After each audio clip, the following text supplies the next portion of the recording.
One of the most consequential lies of history is that Karl Marx put forth an economic theory or doctrine. He did not. He put forth a totalitarian religion. This was a rape of the body of Christ. He said the ultimate objective was to destroy Christianity. Those were his words. And Khrushchev bragged about it. We'll take America without firing a shot. Hi, I'm here to impoverish, enslave, and murder you. They were actual communists. The result you can see. We have to stay woke.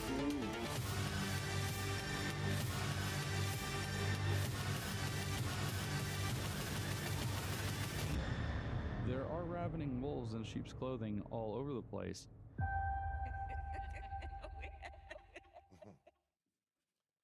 I've got a voicemail on the church. So, welcome to Behind Enemy Lines, you guys. So we have a special guest today, Robert Wallace, and he hosts the podcast for Gays Against Groomers, and he does other things within. What's the name of it? The Dark Side of the Rainbow. Hey, there you Hey, are. there he is. Hey, and then he's the star of Beneath Sheep's Clothing. So we didn't have his little. No, what was the name of it, Robert? The name of the film is Beneath Sheep's Clothing. Beneath Sheep's Clothing. Okay, and well, again, nice to meet you. Thanks for coming on. Should we? Do you want to give us some background on you, Robert? Just Sure thing. Yeah. So for the last year, actually February 26th, 2025 here, made 1 year since Gays Against Groomers started our podcast, The Dark Side of the Rainbow. And that's been going very well. We've interviewed doctors and lawyers and different kinds of psychologists and psychiatrists and politicians and activists and detransitioners, members of Gays Against Groomers. And it's You also interviewed hateful Nazis like me at the event, yeah, right? like you, yeah.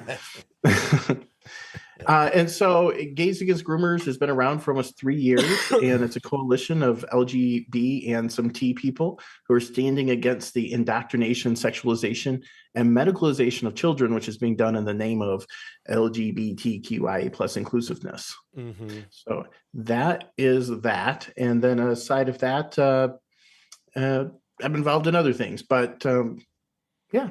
So thank you very much for appreciate having you on. So and I mentioned this to you before because we just I don't know, about 3-4 weeks ago we had some of the log cabin Republican person on, and they're more involved in politics. Unlike your group is nonpartisan, right? And those guys are, I guess, obviously partisan based on the name, but I think they're really more buttoned up conservative. You guys are a little bit more.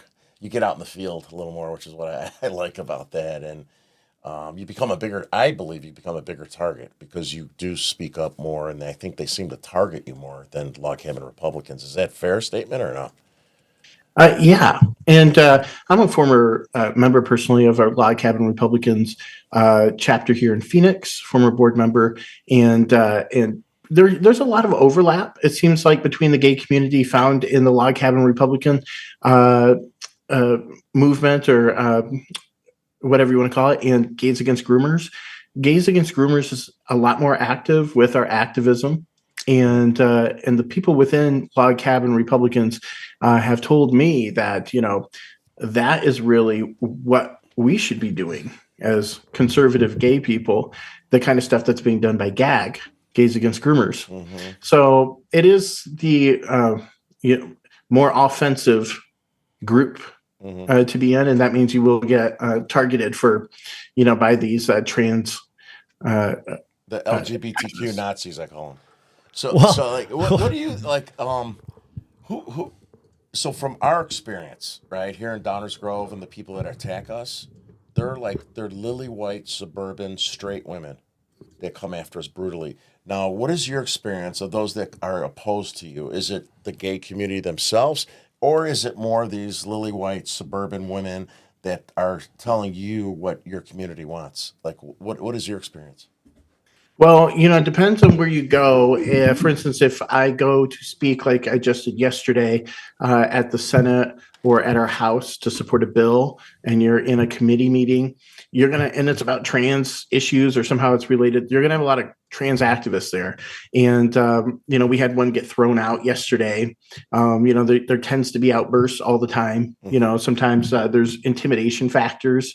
Like the last time I went and spoke, time before last, I was kind of confronted in the parking lot by some people, and it wasn't a confrontation in that I was like, about to be physically handled, but it was just criticisms being thrown. At other times, though, you do have violent extremist types, and you got to remember, like, these people are not well, to be trans. They have there's autism involved. Yeah. There's trauma and depression, and a lot of times psychiatric medicines involved. So there's an instability there. One of the biggest criticisms of us, right? And we don't go on hey, we don't like trans. We never say that. Never ever say that, right? They put words in our mouth, but they always respond to us, which is nothing that we ever say that. Oh, do you know that the violence rate in the trans community is way higher? It's like, okay. Well, that's a great point, Terry, and I'd like to jump in and hear what Robert what his opinion on this is. And well, first of all, obviously the name of your group is probably a target alone, right? Because they seem to be triggered by the idea that they're called groomers, right? What is their contention to that? So what you're suggesting? Wait, hold on a minute. Let's do one question at a time, buddy. All right. Whoa. You've been talking the whole time. So I just asked you the question about the violence in the community, right? What so they're acting like, and I'm sure there's violence in people that are. They call them, I guess, cisgender, people that are bullies and bad people. But is there any statistics that you're aware of why they say the rate of violence is higher in the trans community than the straight community? There are statistics on that, and I don't know them off the top of my head. So, yeah, I won't even guess at that because I don't remember how that statistic would go without putting my foot in my mouth. So I had somebody. Okay, sorry, I backed up. Yes, to Terry's point. Somebody was arguing with me today about the statistics, and what it was like the trans community experiences X amount more violence than the cisgender community. Well, so I work in data, so my point was to them was like, you can't compare those data sets. And my point for that was that, of course, if you pick out a category like violence, and you take a subset of the overall population that is less than 1% of the entire U.S. population versus the cisgender, which is probably 99% of the entire population, those subsets of data are not comparable because anything you pick out of the less than 1% is going to be a higher rate than the 99% because the 99% is almost everybody versus less than 1% of society. Anything you look at is going to be a higher percentage because it's such a small percent of the society. And so I feel like that's maybe a misrepresentation of how bad that they have it because you're only looking at a certain population. Well, and to that point, there is a lot of lying with statistics. Yeah. There's a lot of cherry picking data sets in this whole thing anyway. For instance, when we talk about an 87 or so percent desistance rate in trans identifying individuals, some will say, oh no, the desistance rate's only a small percentage. And, you've got to argue back and forth these statistics because people will take out of context the fact that, there's all these straight people who are identifying as trans and then they're going to unidentify. And so, we have to look at everybody being influenced and not very specific, people that they want to say, oh, it's a very high, 98% of the people are happy and successful in their transition. That's not true. Mm-hmm. So one of the things that resonated a few years ago, I met from California, I think, is it Megan Jen? Is it Megan Jen? Yeah, Megan Jen. Yeah, I can't believe I remember that. Holy shit. Terrible with the names. So and we had like drinks like one night, and we're talking about this, and the girl said, we don't even know all those alphabets and stuff that they have, right? And then she said that these people, like the ones that we're talking about, the lily white straight women who are just fighting and pushing all this stuff down our throats, she said they set our community back 25 years. We had people that fought, to try to get us equality, treat with respect and dignity. And she goes, and we just don't want to get beat up either. It was kind of funny the way she said that. And I believe that, what they're trying to do, these people, these LGBTQ Nazis are creating a bigger problem for your community, because parents are like, what's going on here? I know you guys don't want to push that stuff. My Lock-Haven Republican buddies don't want to push that stuff. I don't know anybody that really believes in their heart and soul that a 2-year-old baby needs to hear about gay pride reading. There's no benefit, and it's not necessary unless there's an ulterior motive that why they're trying to do that. To that, I would say, and specifically also speaking to what you were just saying about these lily white, suburban women who were coming out and doing all this virtue signaling and trying to be the savior for, whatever minority class, they don't realize that their prejudices are showing through. Now, people don't think about how the Democratic Party is, the KKK started there. It was the Republicans that set the slaves free. And I only say that, I only preface what I'm about to say with that is because people are under this illusion that the left is for the people and the right is for the rich. But when the left says that Black people, we need voter identification laws because Black people don't know how to get IDs, and so they'll have a hard time voting. That's racist. It's so insulting.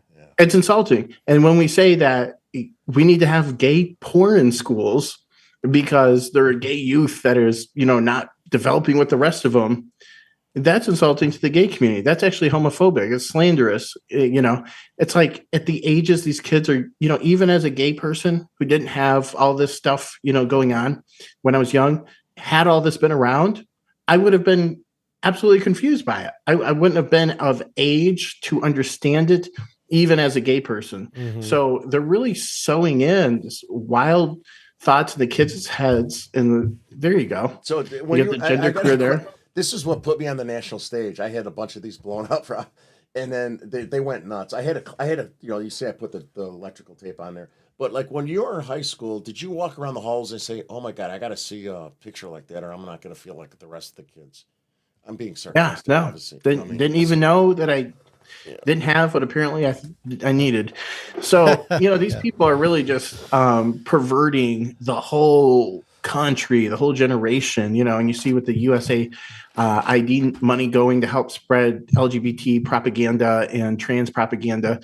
I mean, you sow the idea in the kids' head early on, they're going to have the rest of their life to develop that, and they're going to get weirder and weirder with it. And maybe you know the stats. I don't remember them, but I saw not too long ago, they're talking about the kids that identified back when this old man was, young in high school, and compared to the kids now that feel they're bisexual or LGBTQ, it's way higher. Like, I don't know, 5% to like 22% or something. Yeah, maybe you were familiar, but Patrick Bet-David had a thing about this. It's way higher. Yeah, way higher. They're just kids, right? They're children, and just like I said, they're children like my children when I speak at the school board. And just because they're a gay child or a heterosexual child, neither child walks around the hallways and the gay kids say, "I got to see gay porn," and then the heterosexual kids say, "I got to see porn too." And if I don't see porn, I'm not going to feel like the rest of the kids. It's absurd to even say something like that. And they keep pushing it and pushing it. And then just because we don't want porn, we're like, we hate the gay community. Never, ever, ever came out of our mouth.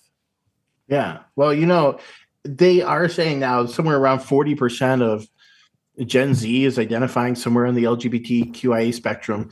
And, what they don't tell you about that is because it used to be like 4 to maybe 6% roughly was gay, and less than a fraction of a percent was trans. And then in the last 5 years, they've been bombarding us with this propaganda, putting it in schools, putting it in kids' heads. And now they're saying somewhere around 40% are identifying. And if you think about, what they're not all gay, are they? No. They're just on the spectrum. Most of them are falling into the Q. And the Q has something like 69 different genders. and they're very specific modes of being. One of them that stuck in my head is the demisexual, and the demisexual says, I need an emotional connection with somebody before I engage in sex with them. Okay, this isn't a sexuality. Like, that's kind of somewhat just like a part of the human personality. Yeah, right. But they just want to separate themselves. When I was in high school, I didn't need any connections. Yeah. Yeah. Sorry. So, Robert, so I'm running for local office, and Terry brought up the attacks because we originally got them when we started the podcast. Now, of course, now that I'm running for office, it's 10 times more intense because they connect me with the podcast, say that we're a race bigot homophobe, even though one of our first guests was the president of Gays Against Groomers. Our first guest. Second guest. Second guest was Jamie.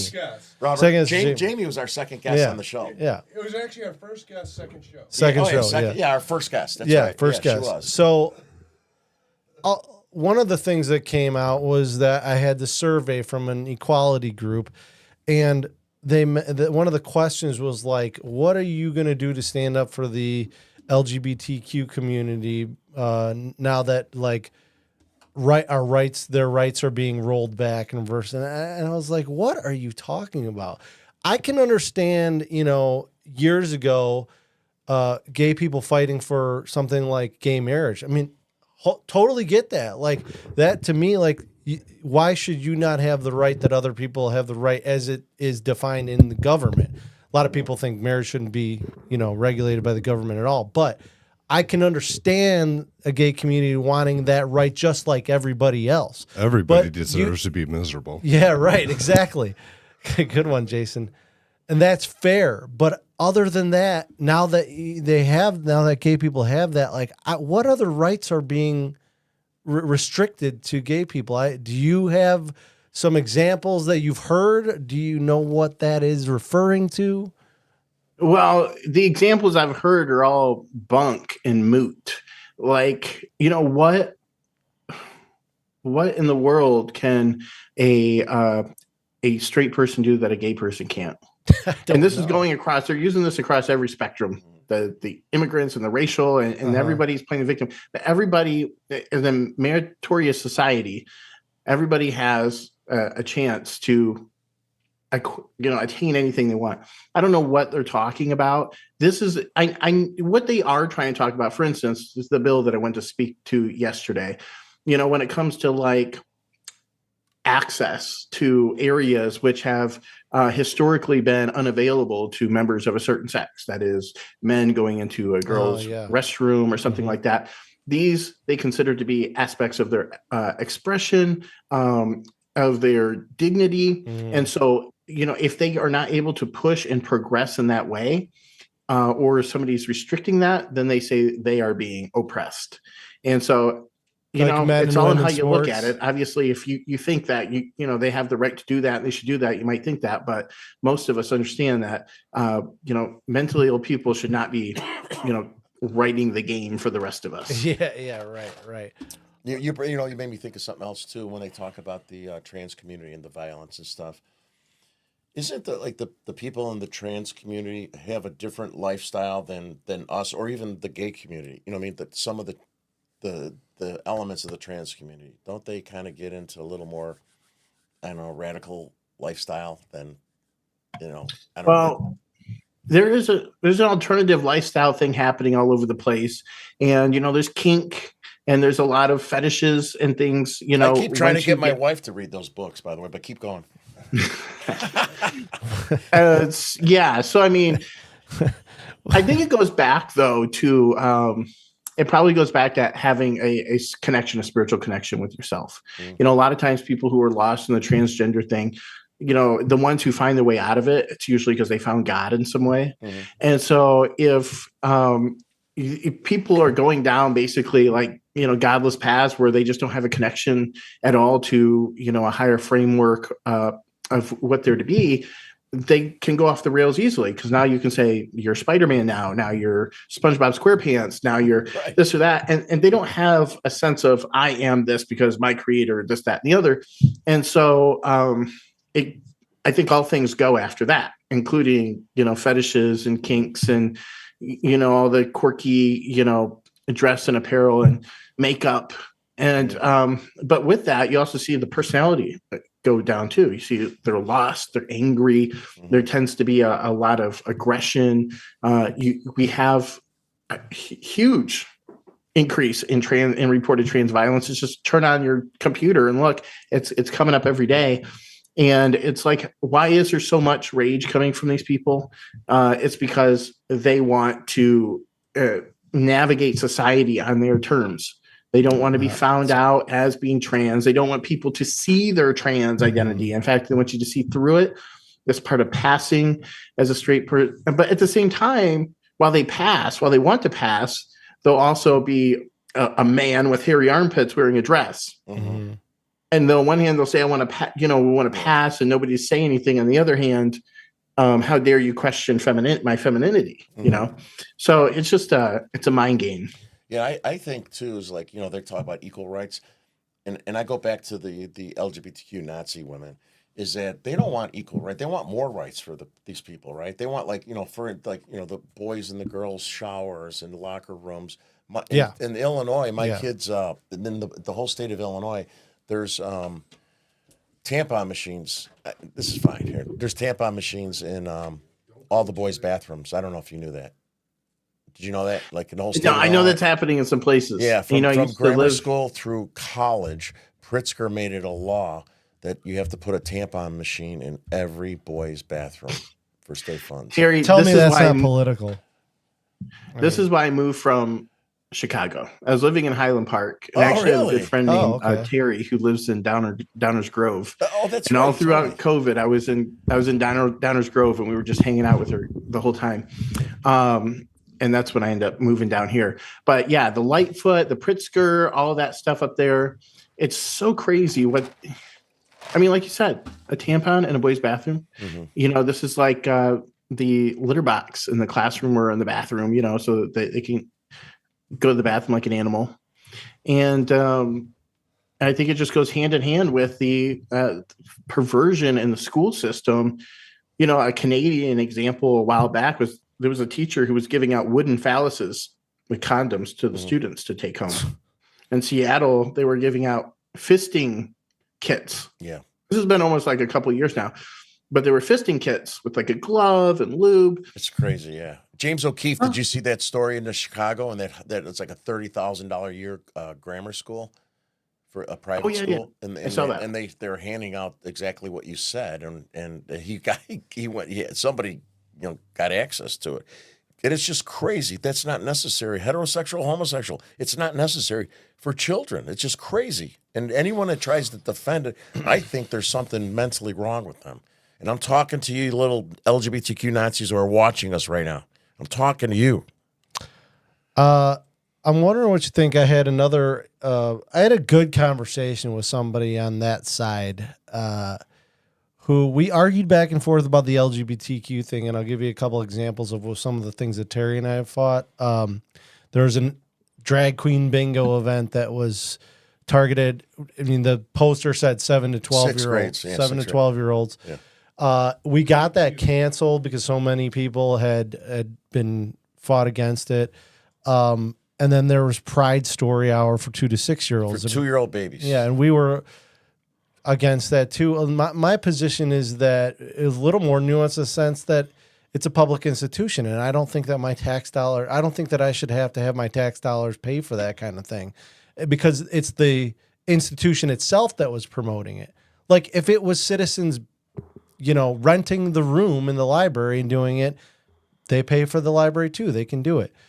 One of the things this lady was saying was like, oh, well, there's mixed families. There's, mommies. There's kids with mommies and, 2 mommies, or there's kids with 2 daddies or whatever, and they should be able to. And that's what kind of stories were in that. And I was like, okay, honestly, it's a good point. But again, I'm wondering what you think about my point is like, yeah, but the library, everybody pays for the library. I don't want my tax dollars going to that. Why can't you as a citizen promote that in the room that you can rent? I'm just wondering what you think about that her argument, and then, what I was suggesting about not having the institution push anything like that. Well, the fact is we live in America and people have the rights of free speech and they have the rights to basically teach their kids whatever they want. With that said, there are going to be people in unique situations. Okay, so you have two mommies. So you need to, teach your child, okay, it's okay to have two mommies or whatever the case. It's not their place to indoctrinate all of society into their lifestyle, into their experience. With that said, as a gay person, everybody wants to be respected. Nobody wants to be harmed or attacked. Okay. But at the same time, we have to remember that we're sharing this planet, we're sharing this country with a whole lot of people, with a whole lot of other things going on inside their head other than somebody's queer sexuality. And so, the entitlement that so many people are feeling, that they should be able to go and wreck house. We're going to redo the way society sees, that may be their personal mission, and they'll have to go through the correct channels in order to compel the rest of the country to go along with that. But there are laws in place, decency laws for a reason. And there are rules in place around sexuality and the discussion around kids and sexuality for a reason. And so until these kids reach the age of majority, you're presenting, for instance, a drag queen to them, which is really just a sexual clown. This is a kind of burlesque. It's very sexual. Yeah, and we can say, oh, she's dressed like, Dolly Parton, or she's whatever, and she's leaving her bra on and it's not big fake boobs coming out or whatever, There's different lines where, somebody could say, oh, that's a character, or this is actually, getting a little sexual. And then you have issues like Drag Queen Story Hour, where they're reading Gay Penguins. And now it's like you were saying, this woman's saying it's an educational, situation. I got it all. But that's really what it's leading to, Terry, is that sign you have, the gender unicorn, is it's leading to confusion about their gender identity, their gender expression, what they're sexually attracted to, and all of this sort of stuff that they're not even really going to come to awareness at any level until 14. Yeah. So. And that's the point, is like that kind of thing. I've seen that, like, to her point about there's two mommies in some families, two daddies. Like, my wife and I's best friends are two mommies with 3 kids, and they're the best people I know. And, we love them to death. And so I don't have a problem with that. But tell them how they went after her. And I had an event at their event space, and, the Nazis went after her, the straight Nazis. It was terrible. She's a gay woman, right? And they went after her. And she gave them the facility to host something free. I don't know what was specific about that. And but, so they come after her. Well, they came after me mostly because of him being there. It's like, give me a break. But it's that's the stuff that her point was like, oh, it's innocent, whatever. But I was like, yeah, but there's that stuff out there. There's genderqueer, right? And that stuff is accessible to kids. And it's like, you can pretend like, oh, it's just innocuous. But there's also, Robert, you mentioned legislation that, that's happening, like Terry said, with tampon machines in boys' bathrooms. So, to me, it's not innocuous when downstream of, the representation of, the smaller portion of society is legislation that's violating other people's rights. And I wonder, is there any stuff that you're running into on that level? You're next door to California. You probably hear a lot about what's going on out there. But what kind of stuff are you seeing that's maybe, on the violation of civil rights end of this stuff? So we have a few things. Bathroom bills is one thing that we recently tried to get passed through here. Hey, no guys in the girls' bathrooms, okay? Even if you're trans identifying, you're a trans woman, you don't go in there. If you need a private space, then we can provide one for you. That was put out by John Kavanaugh here, Senator, and it got all the way up to Katie Hobbs, where she vetoed it as expected. She's very good about that. And then we had another one, pronouns, and this one goes along with like compelled speech. So now there was a bill. Big no. Yeah. So John Kavanaugh also tried to put a bill forward, which, I tried to speak in support of, which ended up getting vetoed, which basically said that a school cannot be compelled to use a child's desired pronoun, A, under compulsion, B, without the approval of the parent, and C, it was still subject basically to the employee. If the employee had, the staff, has a reservation about that, they wouldn't have to do that. And so that's another way that, this entitlement is kind of going forward. And then we also had an issue with the bill that I was just speaking at regarding the gender or the sex definitions, sex-based term definitions. So basically saying, this is what a man is, this is what a woman is, this is what a boy is, this is what a girl is. And then in making it so that the law recognizes a person based on their the immutable biological sex that they were born with.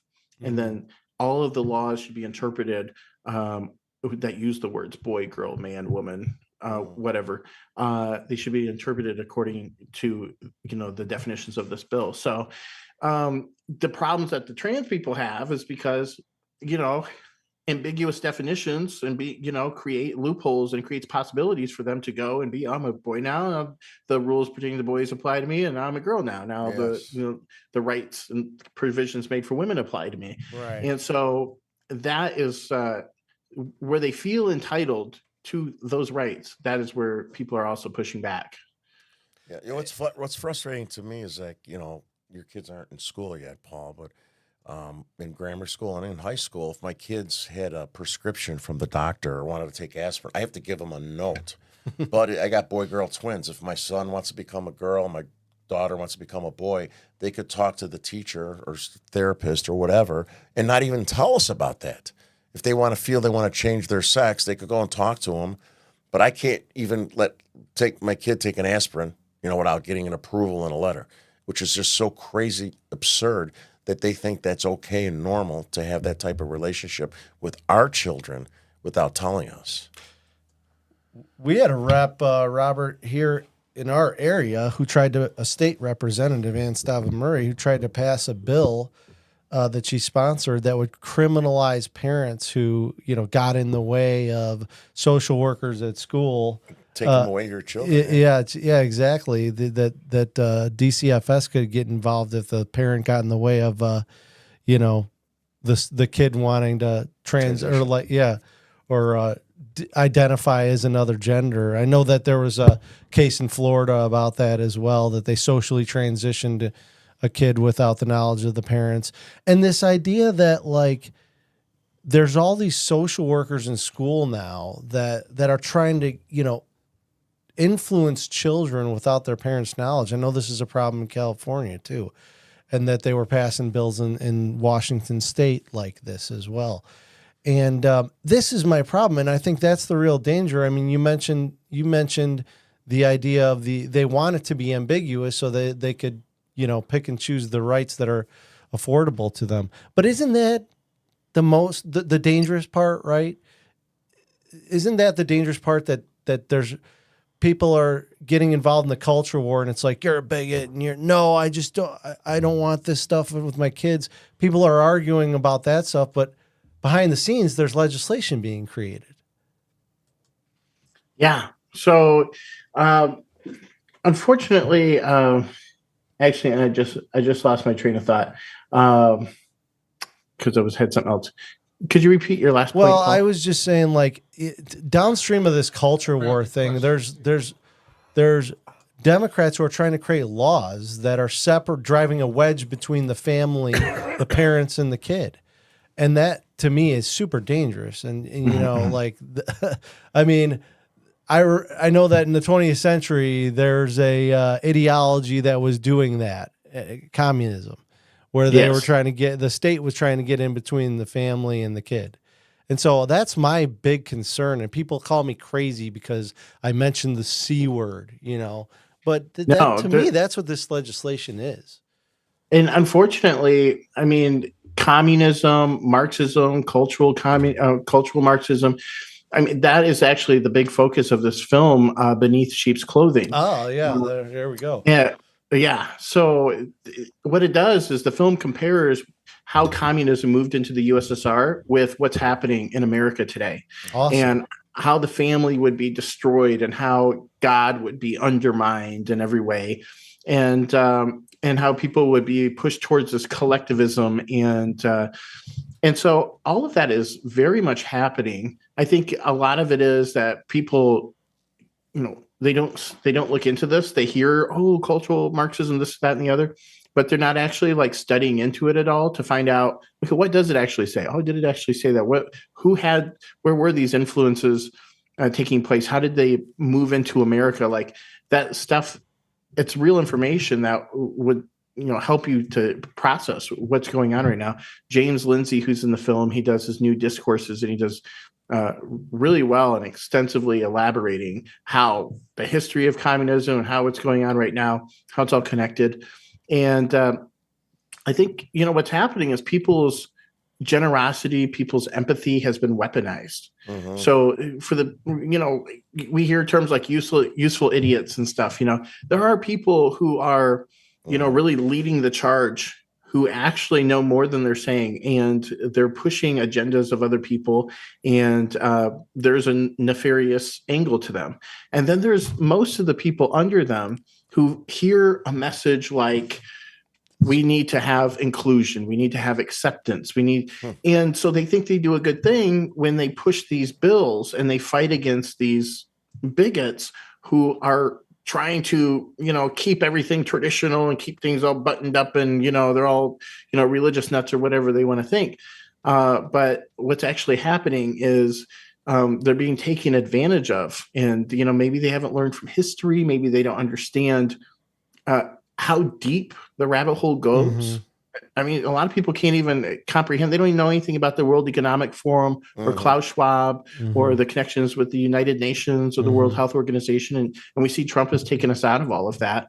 But, the globalism in terms of an ideology and those people and those organizations are leading us towards a moral degradation that they can then take advantage of. They break the family up. They separate the kids from the parents. Mentally, emotionally, they destroy their bodies. They make everybody sterile through this way and that. I mean, this country is like self-imploding. And when you say useful idiots, that's kind of what I think these LGBTQ Nazis are by us. I don't think they want to.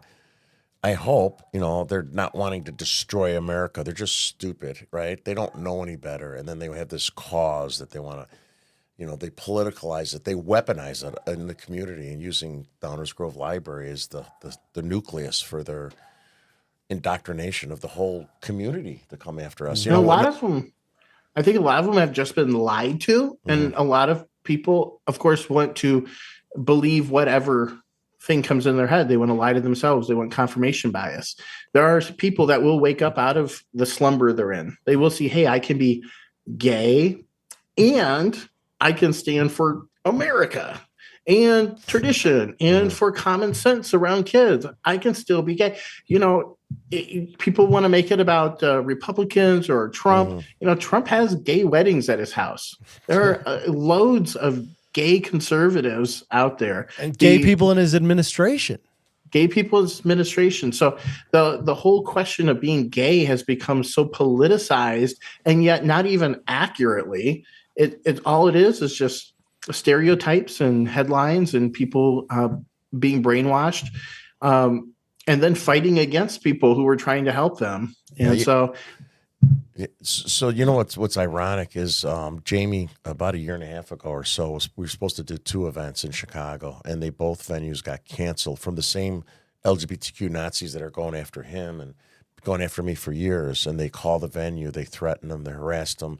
If they had bands, they started calling the bands, and harassing them and saying, if you show up at this bar at a different date to perform, we're going to call you, anti-gay and all this crazy stuff. And even with you coming on the show, right, and putting out the thumbnail and stuff, people are attacking you and Gays Against Groomers, that you're anti-gay. It's like crazy. How do you debate with somebody like that? You're hateful. Your organization as a person, and It's like, how do you even debate and have a rational conversation with these whack jobs? Good Just question. like Jamie spoke with. Actually, I had Jamie come. I was at an event with Alex Newman, who was in that show with you, Alec Newman, Charlie Kirk, and then I told Jamie, I said, on the back end, I'm going to call you up on the stage, because there's some, and there were some there, which really pissed me off, is when they shared the videos of us on the stage. They cut Jamie off on the back end. I just called her on stage. I didn't care what they want. I'm like, Jamie, come on up here. And then afterwards, oh, you didn't tell us you're going to do that. I'm like, yeah, exactly. I didn't, and you got these crazy people on the right, some of them as well, but these people that think that people, your own community, that you hate them. And I don't know how, outside of saying you're fucking nuts, you're a whack job, and they think in their hearts that they could go after you just because you stand up for the things we're discussing right now. Yeah, how do you deal with that?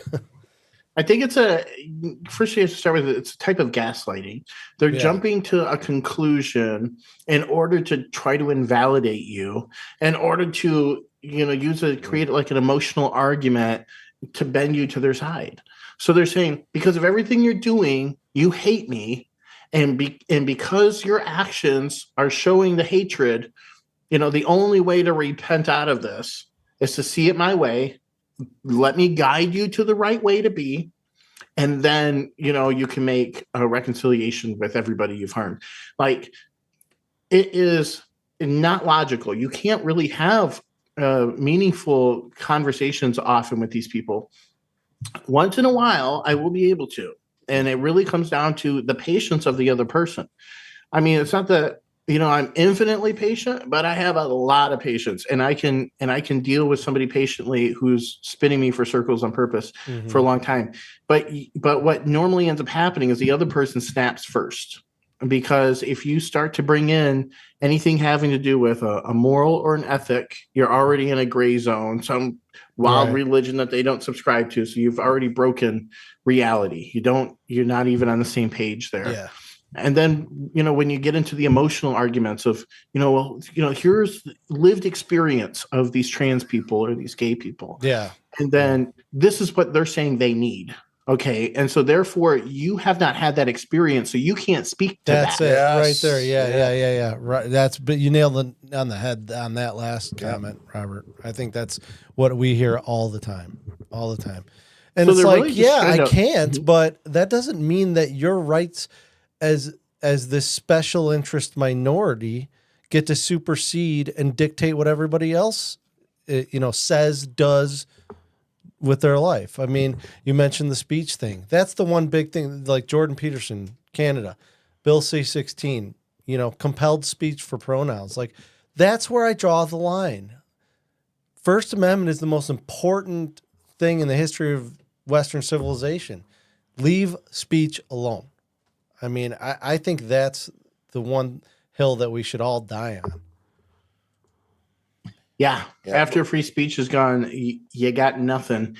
And all you're going to have up until that very last moment is until they tell you to stop crying.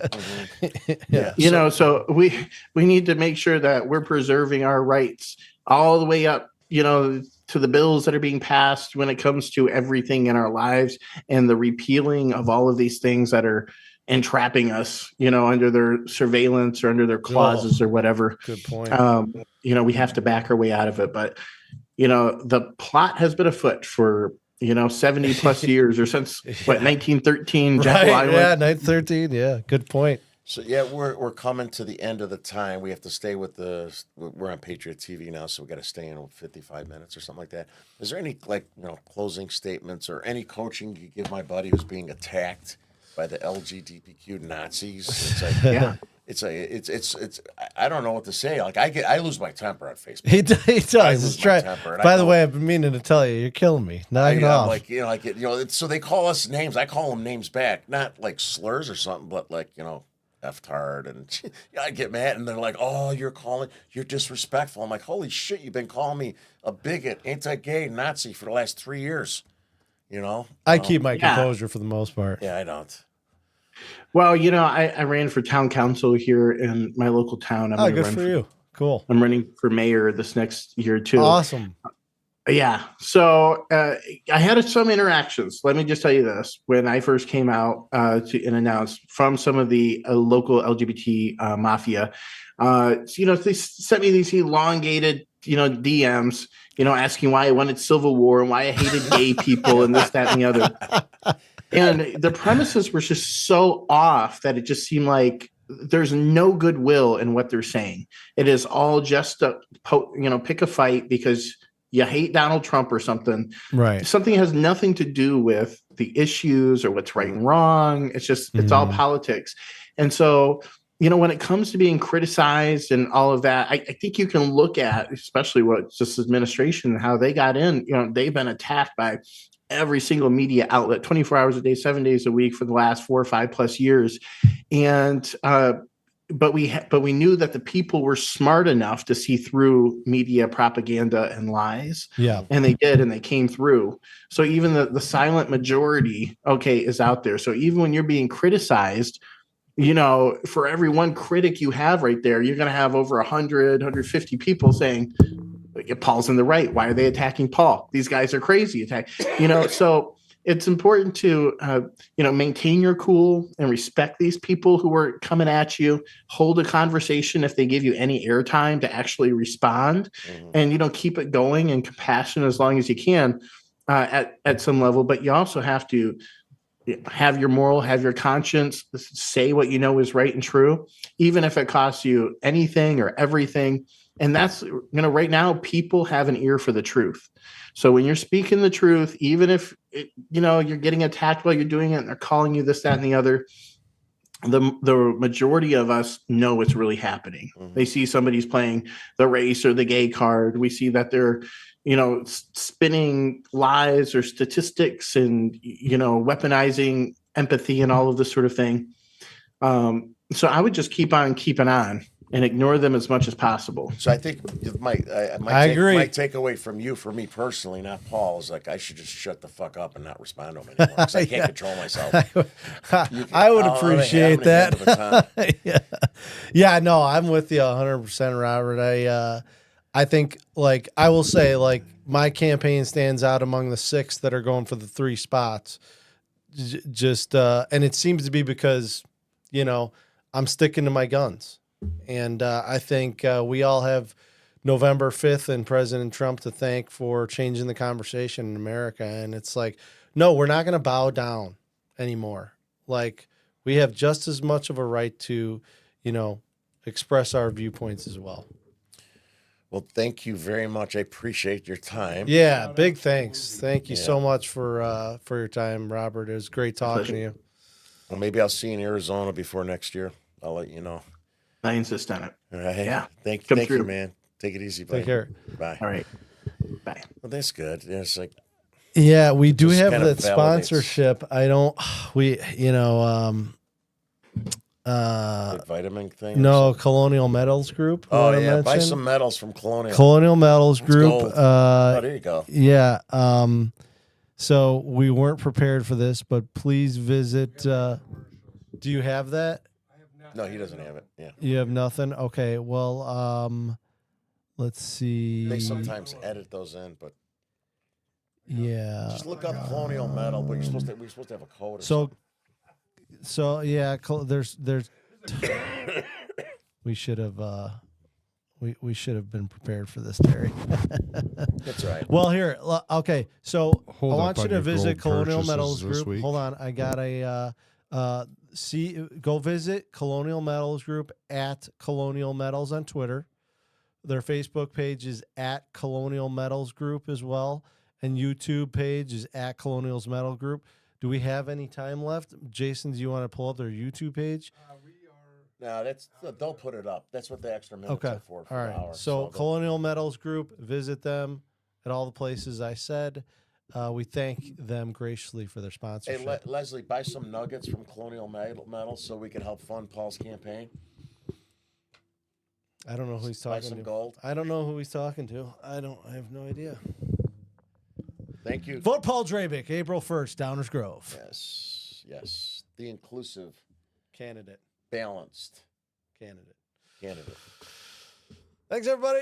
Thank you.